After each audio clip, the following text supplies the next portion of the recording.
All right, welcome to ICJS and thank you for joining today's conversation. My name is Zeynep Sayilgan. I'm the Muslim scholar here at the Institute for Islamic, Christian, and Jewish Studies. And while we are waiting for everyone to join, please help us measure our work by completing a brief pre-event survey at the link in the chat. We will ask you to complete another at the end of our time together today. If you have questions during today's discussion, please submit them into the chat to my colleague who just renamed herself Submit Questions here. Thank you, Christine, for collecting questions. And she will gather the questions throughout the presentation, and we will try to ask as many as time allows. Now, I'm very pleased to introduce our presenter, our dear guest. Nina Fernando is the Executive Director of the Shoulder to Shoulder campaign, a multi-faith coalition working to counter anti-Muslim discrimination and violence in the United States. She joined the organization in 2017. Nina holds a master's in interreligious and cultural studies from Claremont School of Theology and a BA in social change through music and religious studies from the University of Redlands. Previously, she worked as a Lanka Corp Fellow with the Asia Foundation in Sri Lanka, focusing on interreligious conflict, and as a faith-rooted organizer at Clergy and Laity United for Economic Justice in Southern California. She joins me now live from California. It's, I think, 9 o'clock there now in the morning. So good morning, Nina, and welcome. We are so pleased to have you. Thank you so much. It's wonderful to be here with you all today. We are really looking for the conversation. And just to begin with the first question, can you share a little bit the inspiration behind starting the Shoulder to Shoulder campaign and the vision you have for it? Sure. So, before I begin, I'd love to share this video, and it's a video we created a few years ago that highlights the context as to why we were formed, why we're here, why we do what we do. And it's just 3 minutes here, so I will share my screen. Hate, no matter its target, spreads like a fire, consuming us all. Jews will not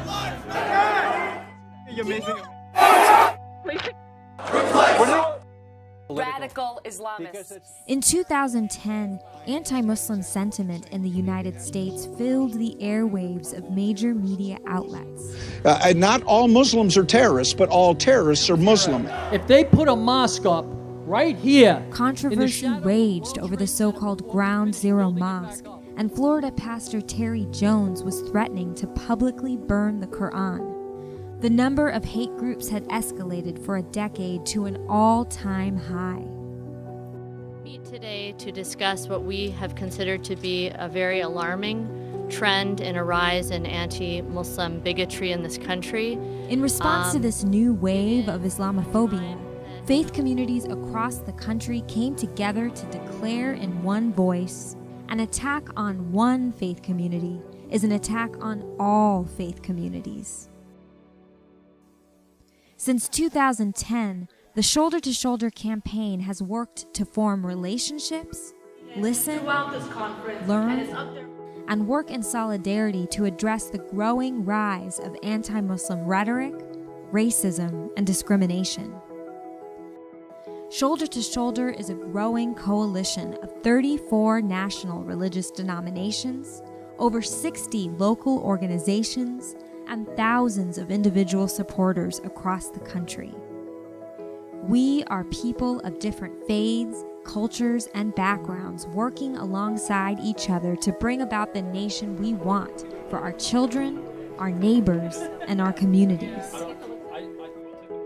Shoulder to Shoulder equips.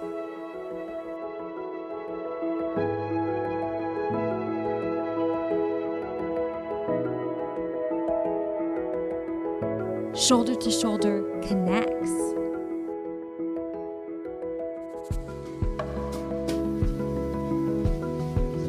We should take great comfort and strength in the fact that this is the kind of response we are going to and Shoulder to Shoulder mobilizes people to take action.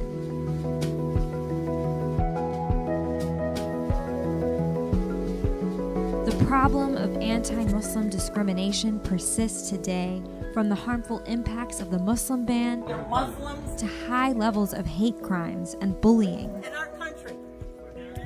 This work is ongoing, and Shoulder to Shoulder needs your support to continue our mission.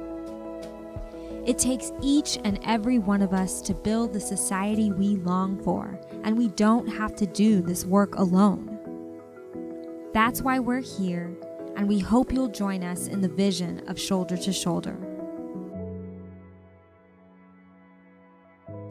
To learn more about our work, become a member, and contribute, please visit shouldertoshouldercampaign.org. So it's intense, that at the beginning especially. It's always heartbreaking, but that sets the tone as to why we're here and why we do what we do. And, just to share a little bit more, I'm going to share my screen here. Our greater vision is a more pluralistic and inclusive U.S. where all people are treated with respect and fairness and dignity. And as you heard in the video, we connect, we equip, and we mobilize faith communities in the United States to be strategic partners in this work of countering anti-Muslim discrimination in the United States. And at the time of the video, we had 34 partners. Now we have 40 national partners. And you'll see here that list. Many are religious denominations and faith organizations, primarily Christian and Jewish and interfaith organizations, who are in some capacity doing this work to counter anti-Muslim discrimination and to build a more pluralistic U.S. And we have over 70 local community and congregational network members, again, doing this work. And so it's, really, we see this work as having to do, grass tops and grassroots organizing and equipping and mobilizing. And that's really who we are and what we do. Oh, thank you so much for giving us such important background. And it was mentioned in the video that you started in 2010. It's now 2025. And as a Muslim myself, I'm just kind of heartbroken that we are still, wrestling with the same issues. Of course, progress has been made on many levels, but it's still relatable. We can't say this is past us, this is passé. This is not something that we are dealing with. So I'm very grateful for your work, Nina. But can you unpack a little bit, how does anti-Muslim discrimination manifest itself? I mean, as a Muslim, of course, I had my own share with that, but I would love for you to explain to our guests, how does this look like in daily life? What do you hear on the ground? Sure. So we work with partners, and we see ourselves as a part of a greater ecosystem of organizations, efforts, people, really, who are doing this work. And one of the organizations we constantly point to is the Institute of Social Policy and Understanding, ISPU, and their research on the American Muslim community, as well as a greater American public, and how these issues impact Muslims in the United States. And, I highly recommend all those listening in to go to their website and just kind of swim in their content and their research and reports. And I know ICJS is also one of those places where you can do that and really swim through the wealth of resources that you all have put out there to learn more about the issues, but to share a visual of how this issue shows up, and something that we try to use as a tool to educate people about how multifaceted Islamophobia or anti-Muslim discrimination is. And it's these 5 I's based on the 4 I's of racism: ideological, institutional, interpersonal, internalized, and intersectional. And you'll see here some examples of what this means. So ideological Islamophobia, it's really the common tropes and myths and misperceptions about Islam and Muslims that we often hear, or that are perpetuated in different circles in the media and different narratives. And that is a dynamic that kind of sets the tone for these other examples. So institutional Islamophobia, these again, mass surveillance, racial profiling, war and militarism, banking discrimination, policies. These are all structural, and what makes, I think, this issue uniquely its own dynamic, if you will. And interpersonal Islamophobia, that's what we most often hear about, and in the media as well, but also on the day-to-day level, something that we might witness or experience.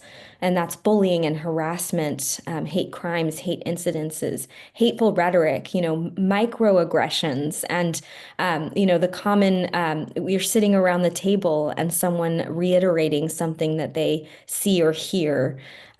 These dynamics, I think, are really important for us all to be able to intervene right away, and in the midst of as we're experiencing it. Internalized Islamophobia, we don't talk about this enough, but really just to recognize that it takes a toll on one's overall well-being when you are constantly told negative messages about who you are, about, say Islam and Muslims, but really any community that's impacted by hate and bigotry.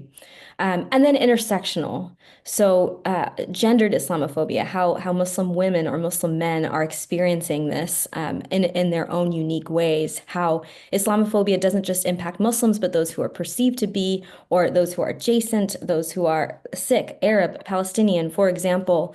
And so these are just, again, just a quick way of showing how multifaceted this problem is.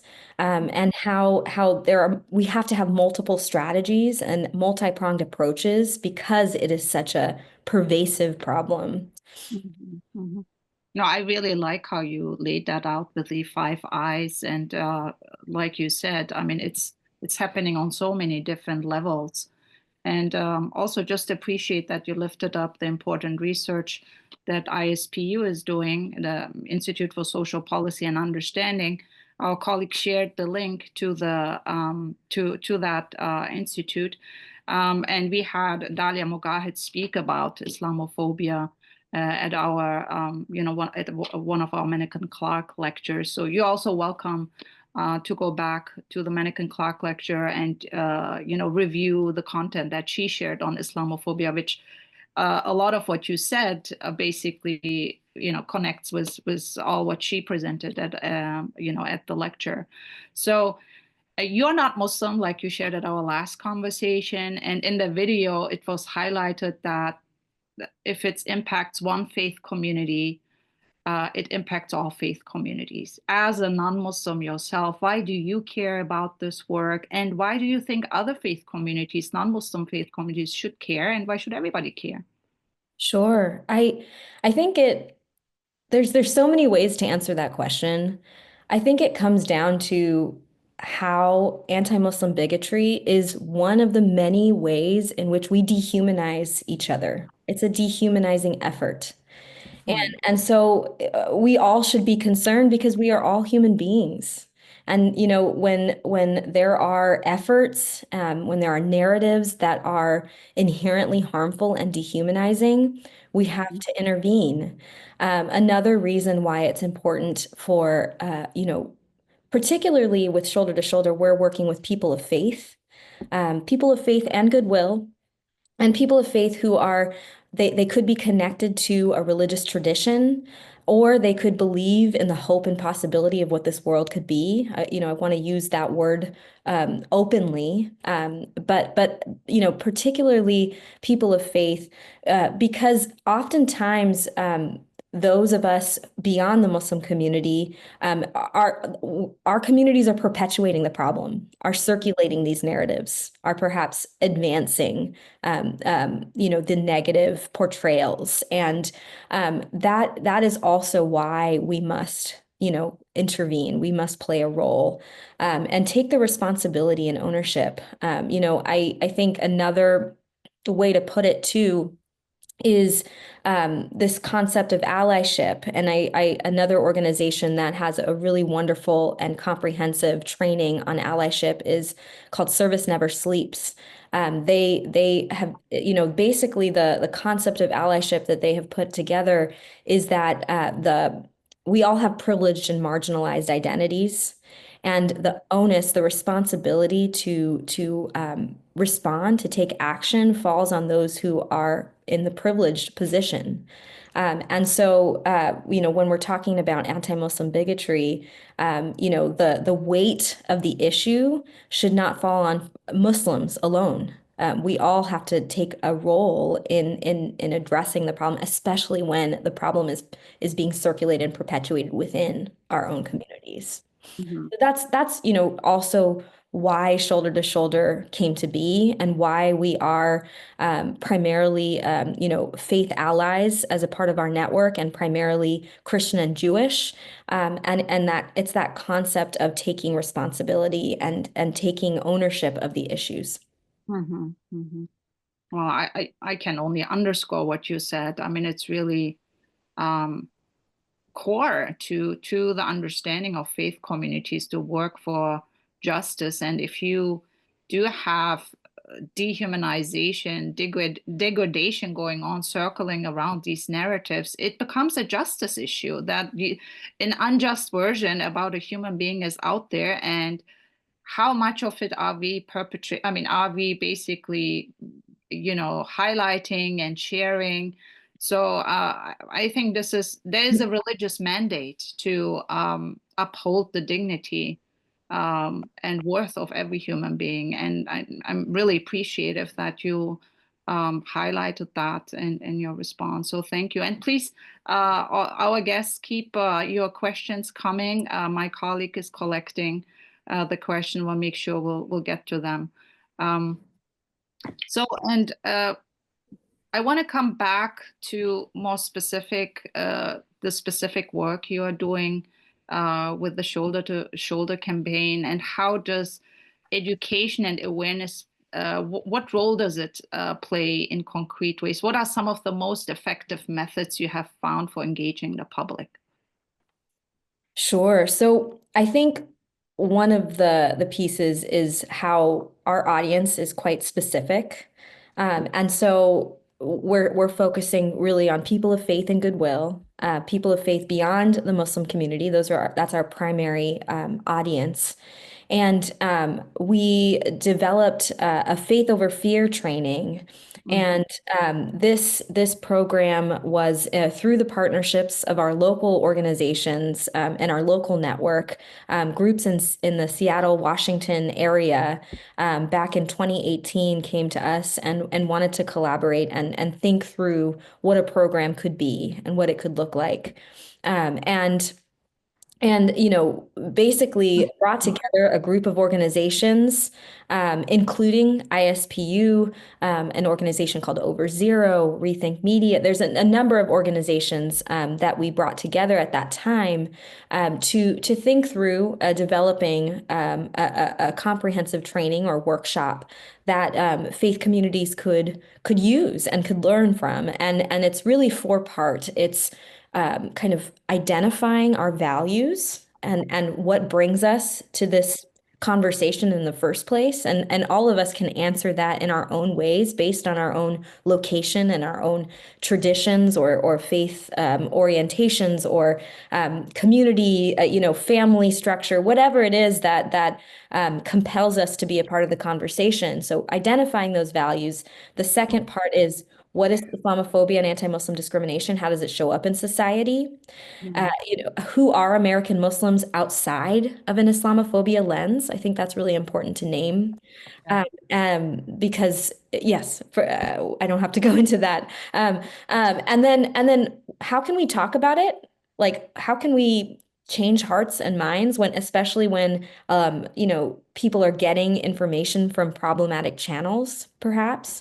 How do we have the conversations with people without reinforcing those negative myths and stereotypes about Islam and Muslim? And then finally, what can we do about it? What are some strategies and tactics? So this is one of the ways in which we equip, where education plays a role. But I think also I want to say that there's this concept of lifelong learning, this concept of, kind of living learning, all of this. And so part of education could be even cross-cultural interfaith engagement. And so we've, for many years, put together this Ramadan campaign, and I can share more about that as well. But it's really a nationwide listing of interfaith iftars to promote people getting to know each other and getting to be a part of Muslims taking the lead and facilitating a conversation and facilitating a meal, sharing a meal, and get to know each other. And that is also a form of education.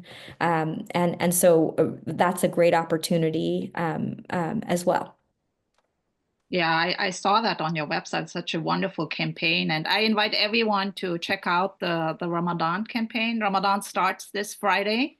And it's, of course, a major season for Muslims around the world, the almost 2 billion Muslims around the world. I was really it warmed my heart to see all the listings of Muslim congregations, communities who are who are taking part in this opportunity. And if you have Muslim guests, if you're part of a congregation of a mosque, you can sign up. I think that's how it works. Learn more. You can sign up, and the Shoulder to Shoulder campaign includes the community in the listing, and then people in the area and the neighborhood. Whoever is interested can share the information and attend. And what better way to connect with people over a meal? I know we have in our own fellowship program, the Congregational Fellowship Program, upcoming Ramadan open houses where people will go together, share a meal, iftar meal, visit the mosque, and get to know each other. These are wonderful opportunities, and I think we each can make a difference in that regard. So I want to come back to a little religious literacy piece. You said you don't want to talk about it, but I think it will be wonderful to give a little snapshot about American Muslims who live in this country, and just like in your own words, who are they outside the Islamophobia lens? Who are these people that we always think are the exotic people from overseas, but who are American Muslims, Yeah, they are one of the most diverse faith communities here in the United States. And that is, I think, contrary to what we often see and hear. That's true. I don't think people are paying attention. But I can share a slide, or I can just verbally tell you that. So according to ISPU, they are the most, and the way that they break down communities, the most ethnically diverse faith community. They are our neighbors. They're everyday people, mothers and fathers and aunties and uncles, and here in our country. I think another point I want to name is that there's this sometimes these othering narratives, and Muslims have been here since before our founding, as many enslaved Africans were Muslim. And the Smithsonian, has some documentation there on that. Right now, I'm top of mind forgetting the percentage, but it's quite a large percentage. And that's, again, something we don't hear enough of. Our Thomas Jefferson included, Muslims in this vision here of America. And so I think that again, these narratives that other Muslims, which just are negated when you kind of look into it. But I think what's really core and important is they're a very diverse community, and they're everyday people, everyday neighbors, just like all of us. Exactly. It's the restaurant owner, the dentist, the cab driver, the lawyer, like you said, a very strong element in the fabric of the society and making their daily contributions. And I think that is one part that always is almost frustrating to see, that as if American Muslims have no role to play in building this country. And so it's really important, this historical piece that you just provided, that Muslims were part of America from the early days on, and all these new studies coming out, especially looking at the contributions of African American Muslims and Black Muslim community, and then later on, so with the South Asian community. So it's a very vibrant, dynamic community, and has a lot to offer. So I want to go back to what you said about partnerships, and you said that you work with a lot of faith organizations. Could you lift up an example where one particular relationship with an organization was particularly successful? Sure. So as I mentioned, grass tops and grassroots. So with grass tops, for example, the way that we think of it is through our national partners and religious denominations. You saw little clips from the founding press conference at the time when Shoulder to Shoulder was founded in 2010.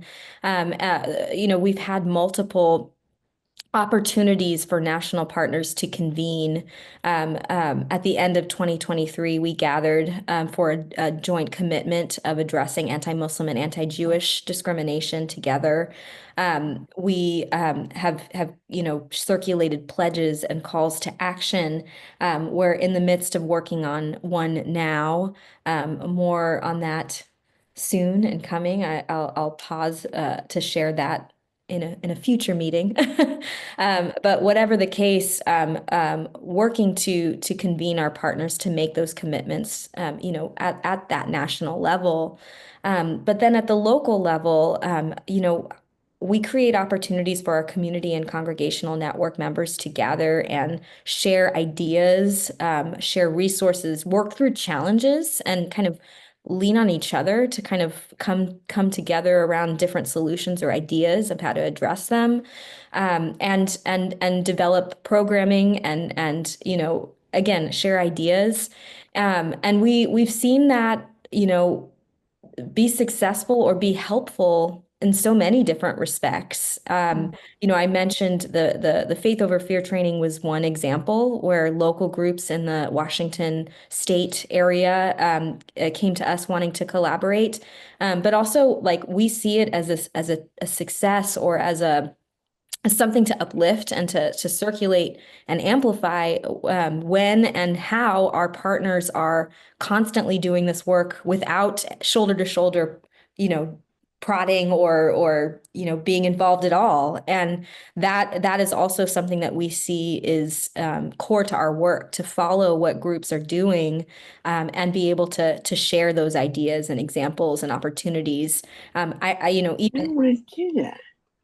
Even ICJS, is also one of those groups that we constantly are uplifting and pointing people towards because of the incredible, scholarship and research and tools that you share with your networks that are relevant. So it's there's so many examples of creative, things that people are doing, whether that be, book clubs or silent vigils when words fail us, really hard conversations, and guided conversations with groups that are not on the same page, who are not, don't have the same definitions for these issues and these terms. But are wanting to work together and wanting to find a way. So yeah, that there's so many examples. Well, thank you for for sharing that, because we have so many common goals and shared goals. And at ICJS, we cater programs and organize events and offer resources for different groups. So we have, like you mentioned, the clergy. We have nonprofit leaders. We have the Teachers Fellowship Program. So the educators. We have the spiritual caregivers, the chaplains. So we are really trying to expand our work and looking where religious pluralism is happening and how we can tap into. Could you explain a little bit more how you can offer, how do you offer programs for these other groups, teachers, educators, spiritual caregivers? How would they benefit from these programs, and also lay leaders, people who are out in the community, nonprofit leaders? Sure. So, we're a tiny team. We do our best to be able to offer virtual and in-person programming as requested from groups, from partners. Sometimes what happens is a local group, say an interfaith group or a congregation, reaches out saying they want to host a training or a workshop in their community. And sometimes they're, maybe it's at a Lutheran church or an Episcopalian church. And the national partners, the National Episcopal Church or the National ELCA may not know about that, and so helping connect the dots there is one of the ways that we can help. But how people can get involved is, for example, host a training, take the training. We have our Faith Over Fear training virtually that you can take on your own and self-guided. Join our community network. And again, whether that be your congregation or an interfaith group or a community group locally, so that people can find you, whether maybe they're looking for a group that they can engage in, or maybe you can talk to other people around the country who are like-minded, who are going through the same dynamics and challenges and opportunities. We encourage op-ed writing. We encourage, just sharing, whether it is an op-ed or whether it's any sort of channel of communication, to do so. Get involved in our Ramadan campaign, for example. But just connect with us. We really try, if we don't develop the tool or resource, we really try to point people to groups like ICJS who might have that particular resource that you are looking for. We have a monthly resource roundup that we share, and it's really a collection, a long list of opportunities, whether that be for funding or for job opportunities or for new reports and resources or relevant articles that are in our field. And, for us, we are really grateful that we are just one organization among many organizations who are doing this work in some capacity. So we really try to connect and uplift all that's going on.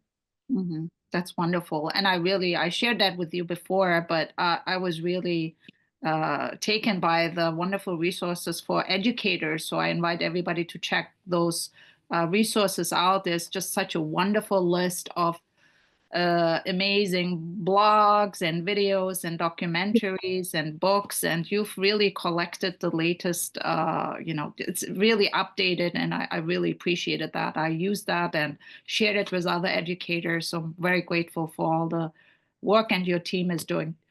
Small but mighty, I would say, right? So you're really on top of that. I want to talk a little bit about, as you're looking back to these 15 years of work, what are some of the challenges you faced in your work? And then, so let's look at the past first, and how were these challenges met, and how did you go through them? Sure. I mean, I think the video highlights some of those challenges, and in the sense, it's really heartbreaking how we are, it feels like there's history repeating itself in many ways. Just as much as there is a stronger infrastructure there, and I feel like it's constantly evolving, and we're doing our best to meet the moment, and to respond, and be invitational in our ways, that we are responding, meeting people where they're at.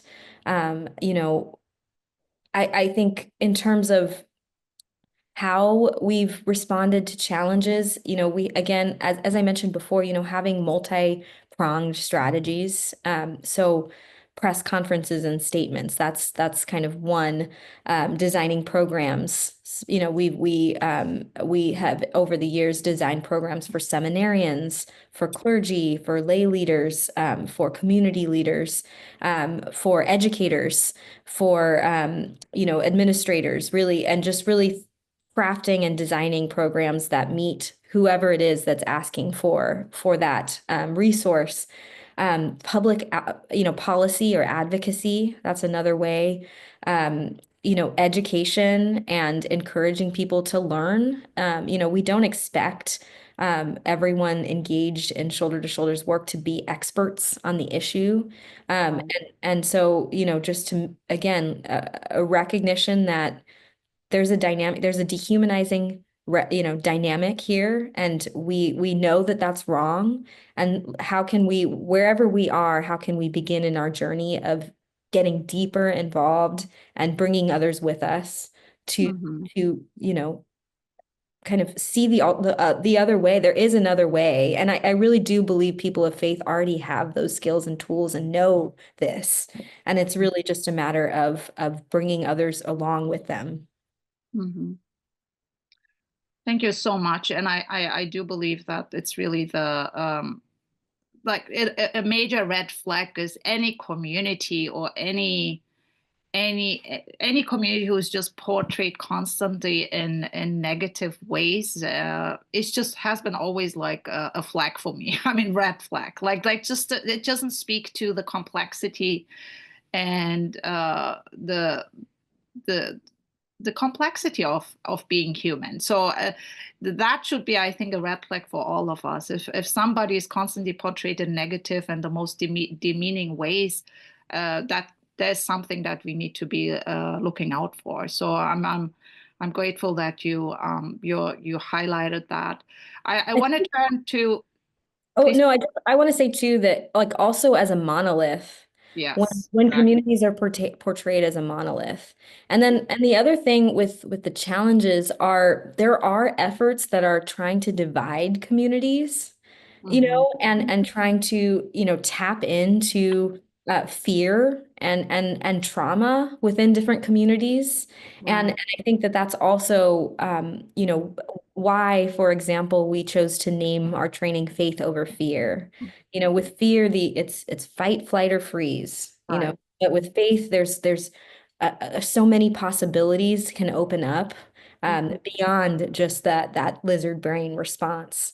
And so that I think is one of the pieces. And I do want to highlight in the recent year and a half, we did put together that convening I mentioned, a joint commitment to address anti-Muslim and anti-Jewish discrimination together, but also a primer. We call it a faith-rooted primer for understanding and addressing bigotry in the United States, intersecting forms of bigotry in the United States amid the violence in Israel and Palestine. And it's uplifting the anti-Muslim, anti-Jewish, anti-Arab, anti-Palestinian narratives, but also recognizing what are some ways in which we can cut through, especially with language, these attempts to divide. Right. And I think a few years ago, the Center for American Progress did this whole research on how certain organizations and lobbies are actively promoting hate. And they brought this report out, which is called Fear Inc., and how, like you said, how some people, figures, organizations have an active interest in division, in promoting hatred between groups because it serves a certain agenda, certain goals. So we have to be very mindful that fear is a huge factor. And in building relationships, you can meet a person as a human being. And even if you disagree, you still respect each other. And I think that's the powerful reason to have these relationships and build this allyship. I want to turn to some of our audience questions. I've seen that it's a timely question. Just yesterday, this tweet came out, which I think was very worrisome and very troubling. And I'm reading this question from our audience member. Yesterday, Elon Musk posted a tweet linking prominent Muslim charities and large humanitarian umbrella groups to terrorist organizations. And what can Shoulder to Shoulder and other allyship groups do to counter this kind of Islamophobic disinformation? So there are some very reputable organizations on the list, and they were they were described as terrorist organizations. And this kind of misinformation is spread on social media is, of course, uh, is very dangerous because you are labeling certain organizations as promoting terrorism and hatred and all of that. So in this moment, how do you respond to these type of misinformation? Yes, I mean, media literacy and understanding, the difference between dis and malinformation. With misinformation, from what I understand, about it, there's sometimes a level of not knowing, but from what I understand about dis and malinformation is it's intentional. It's intentionally sharing lies or information that is meant to spread fear and meant to cause harm. And so one of the ways that we need to do it is to talk to each other, to speak out. We are working on something, and I'm very hopeful it will be coming out soon. So, but at this point, it is still in the works on this. But I think another thing that we are trying to help people understand is. There was a bill, HR 9495, and advocacy groups were calling it the nonprofit killer bill, and it was essentially giving the Department of Treasury the ability to make a claim like this and revoke the 501c3 status of organizations. And in some cases, they don't have to give a reason. They can just say that we're aware of something and we're going to take this away. And so groups have to respond without knowing what they're being accused of, which is a real problem. And right now, we are circulating some information for people to understand what that is, and I can make sure to send that your way to understand, basically what the dynamics are, what the recommendations are for speaking out, and I'm happy to share that essentially. And I think that what's really important is that we do develop stronger media literacy and understanding what is fact and what is not. And it feels like it's becoming harder and harder. But we have to be vigilant and we have to be mindful, and especially when there are so many efforts and voices attempting to cause division and stoke fear. Mm-hmm. What you said about media literacy is so key because I constantly talk about this in my own work, the consumption of media and what we are feeding ourselves really has an impact on how we see the world. That's why it's called news feed.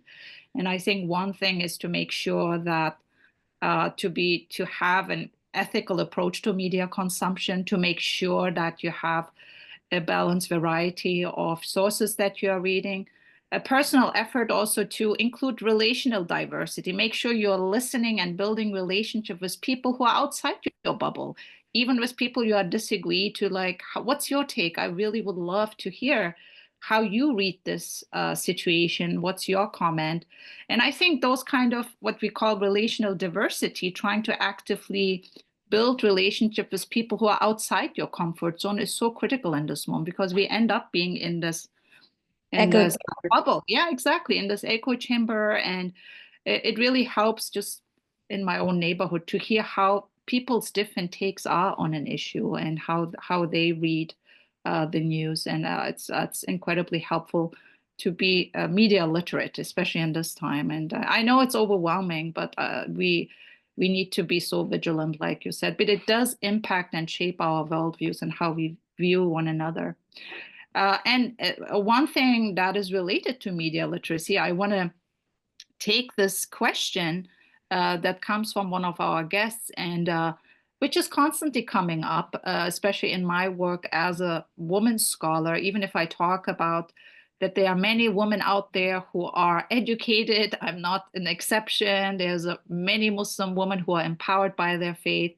We have these questions still. People would say, what do you say about women that are discriminated against in Islam?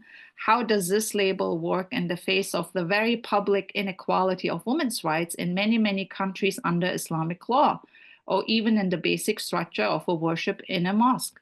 So this is a question that comes up, especially related to women's rights, this idea that women in Islam, that we have a monopoly in Islam to oppress women, or it's just inherent, intrinsic to the faith. How do you respond to these false tropes, and how can we make this, especially this question, a learning moment for all of us? Sure. I mean, one of the things that we share in our Faith Over Fear trainings, and we have this messaging guide, it's called Communicating for Change, and it kind of goes through some of the common myths and tropes about Islam and Muslims, and one of them is around women. And one of the first recommendations that we share is to point to women. We know, like you, Zainab, like so many, and there are so many different resources, and one of them that I think is really great, and I wonder if I can figure out how to share it right now, is our friends put together, our friends, the same ones that helped us found the Faith Over Fear trainings and helped us get that off the ground, put together what it's called Facts Over Fear. And they have a video on women in Islam, and it's again pointing to women, and really having them be the center of this conversation and concern. But also, ISPU also has some really important findings as well, and Muslim women here in the United States experience the same level of gender discrimination as women in other faiths and women in the general public, Right. but they have higher racial discrimination, and so that is a really important point to raise when we're talking about Muslim women, but again, meeting people where they're at, and pointing to real stories, positive stories. And if you don't know that, walk with them and learn together, and that's, I think, also something to model.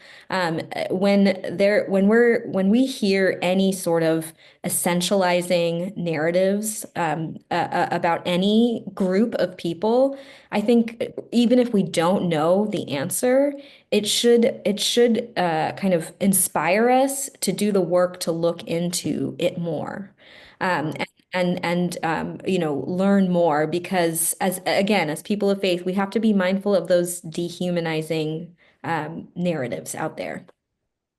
That's very true. And sometimes we perpetuate these narratives. I'm reminded of one incident a friend shared with me years ago. She graduated from dental school, accomplished Muslim woman, and she had this job interview with another dentist. She was a woman, the woman who was hiring her. And she said she could not hire her because of her headscarf, and she could not participate in women's oppression. So this idea of, I mean, it just was mind-boggling, because she thought that she had to deny her the position despite her good grades and wonderful diploma and all of that, and kind of work for woman empowerment by not admitting her or giving her that position. I mean, it was just such a strange case, how somebody who has fallen victim to this kind of essentialism and this narrative then perpetuates the same discrimination and oppression to others with the intention to not do it. I mean, so it's just trying to really listen to the person in front of you saying, I'm not brainwashed. I practice out of my love for this tradition. It's so important to then accept that, and because it is the truth for that person that they are Muslims today, 2 billion Muslims for 1500 years who love their religion and who are Muslim because they feel empowered and nurtured. And this is something that is still very hard to convey to the general public because we are so inundated with these negative images. Yeah. Nina, yeah, go ahead, please. Yeah, if you No, want. no, I just wanted to also point out that in every community, there Yeah, are like there are dynamics that are hard and there are absolutely. problematic things. Um, Totally. And yeah, take Christianity alone. I come from a Catholic background, and so just thinking about all the different whatever comes to mind as perhaps the negative things that people who are Catholic have done, for example. But if we base the entire our entire understanding of Catholicism through those that have done negative and done harm, we're missing out on all the good that has come, say, in Catholic communities. And so people are people, and people are there's socioeconomic and political and all kinds of geopolitics, all kinds of things that make us do what we do. And so just, we can't, yes, judge an entire community by the bad actions of some. Yeah. I'm really grateful that you're lifting up the good work that religious communities in general are doing, because sometimes the messaging out there is religion is bad, it's a problem, this kind of overgeneralization. But and that we have these kind of struggles in all communities, that this is not a monopoly to one community. Women struggle all over the world. Even in so-called democratic countries, there are still issues of inequality and Here, misogyny. here in the United States, without a doubt, we don't have to get into that. It's not a religious problem per se. I think there's just so many different layers and dynamics, and just to say this needs a collective response. This is a challenge that we are all facing collectively, and let's address it together because this is unjust and wrong and just inhumane. So looking at your work, Nina, how do you measure success in all of the work that you're doing? Sure. I mean, there's again so many ways to do that. Of course, you can think numerically and how many people are joining. But for me, the most important way in which we measure success are how people are responding to their learning, to their engagement, to their interaction. And if one person, if a seed is planted, a new piece of information is shared, that to us, that is a great success.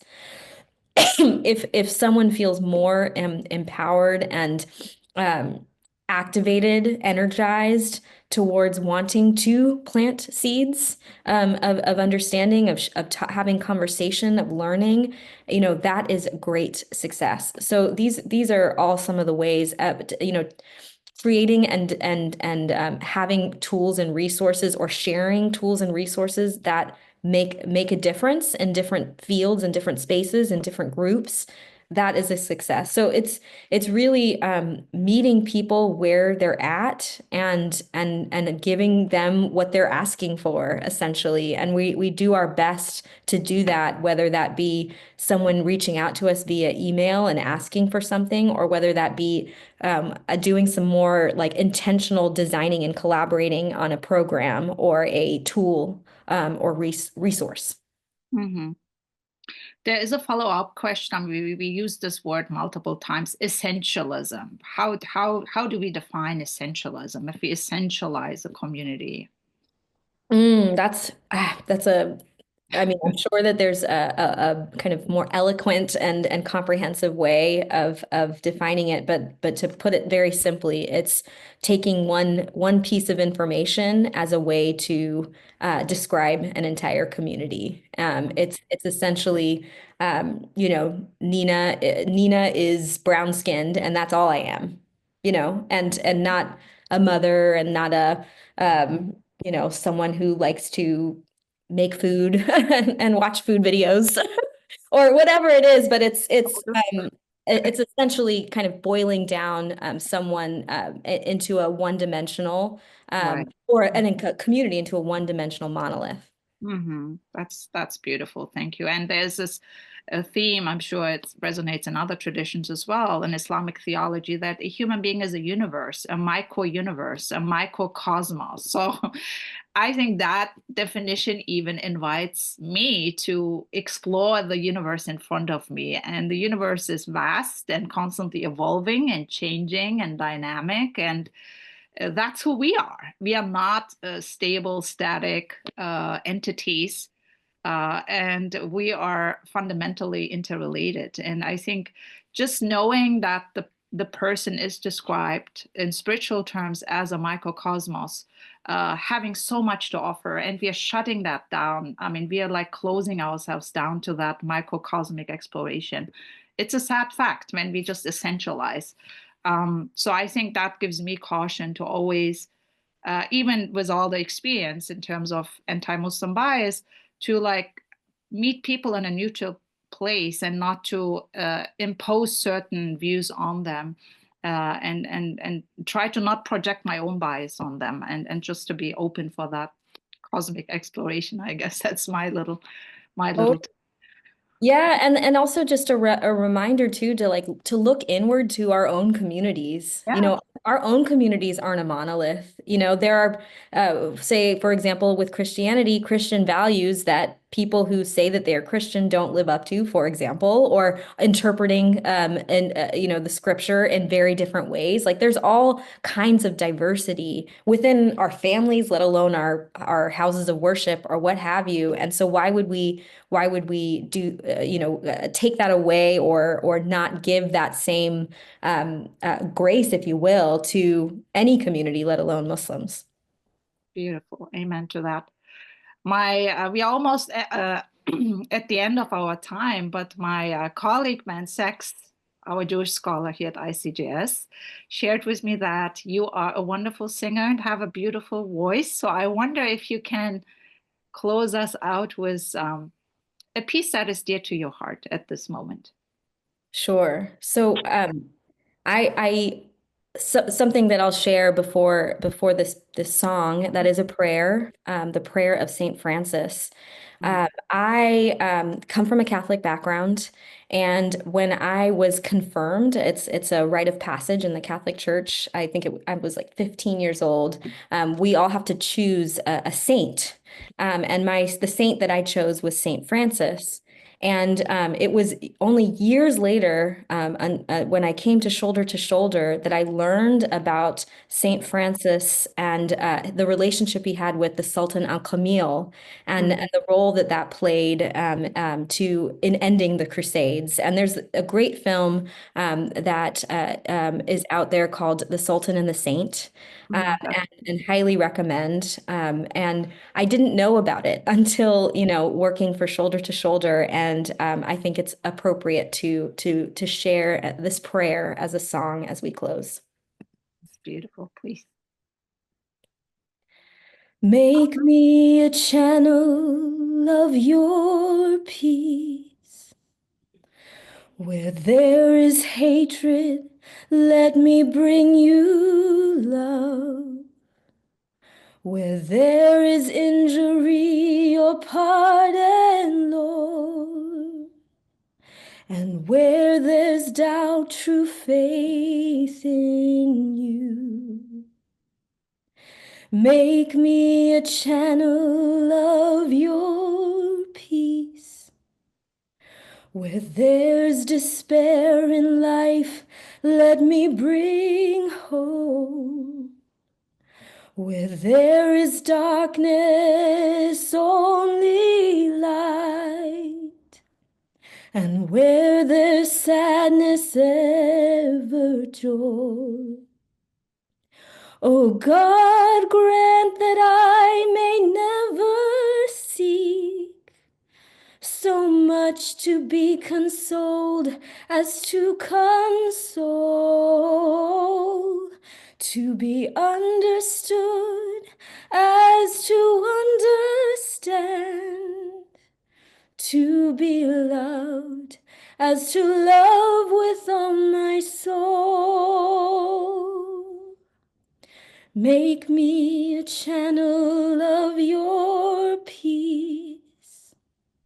It is in pardoning that we are pardoned, in giving of ourselves that we receive, and in dying that we're born to eternal life.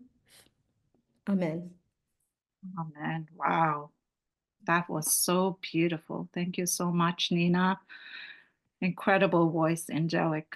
May God bless you. So we have reached the end of our time together. I would like to invite you all to visit Shoulder to Shoulder Campaign website and become more familiar with the important work that Nina and her colleagues are doing on the ground. I want to thank Nina again for this insightful conversation and wish you all the best for the future.